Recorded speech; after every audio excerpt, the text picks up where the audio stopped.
Good afternoon and welcome to this week's Thursday Thought.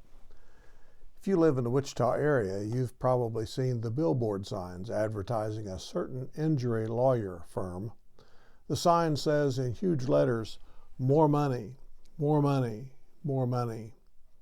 The attorneys are smiling to the side of the letters, and the message is pretty obvious.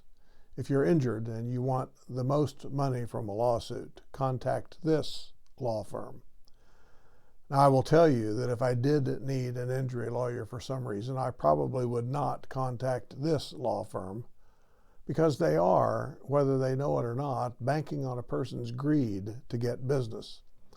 I'm not naive. I realize that much of the advertising you see or hear today is geared to one or more desires that, when seen from a biblical perspective, is not always a positive desire.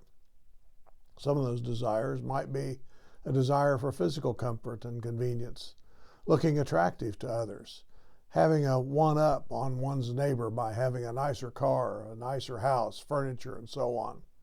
Oh, by the way, that's called pride.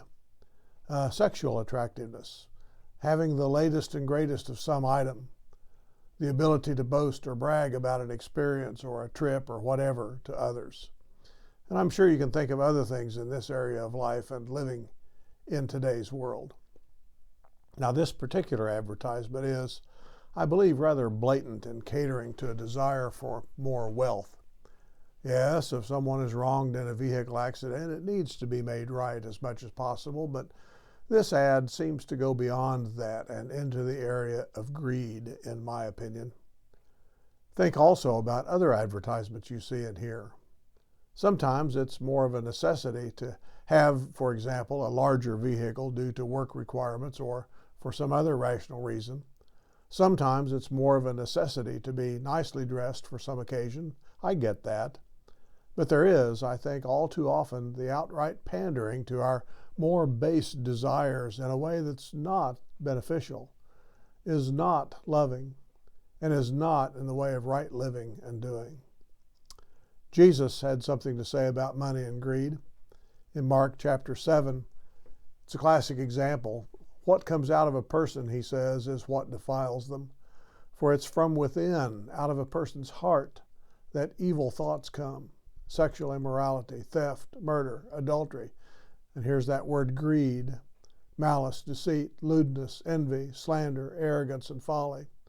All of these evils, he says, come from the inside, and they defile a person. And another example is from the Sermon on the Mount in Matthew chapter 6. He said, "No one can serve two masters. Either you'll hate the one and love the other, or you'll be devoted to the one and you'll despise the other." He said, "You cannot serve both God and money." Now, I don't know if the legal firm that pays for these advertisements is letting money take over their lives or not, nor do I know with certainty that they are intentionally appealing to the greed of the average individual in their quest for business. However, I do know that seeing these kinds of things tends to bring out the desire for more, greed, if you will, that is naturally within us all. Please be careful as you continue to navigate this thing called life and living. It's so easy to allow something like greed to infiltrate your thoughts, and in ways you don't even realize is happening. Be aware of outside influences on your thoughts and your actions. Remember that the fruit of the Spirit of God is the polar opposite of these kinds of thoughts and these kinds of actions. Love, joy, peace, patience, kindness, goodness, and gentleness.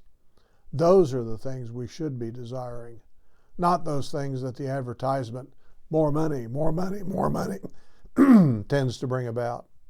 Well, thanks for listening, and blessings.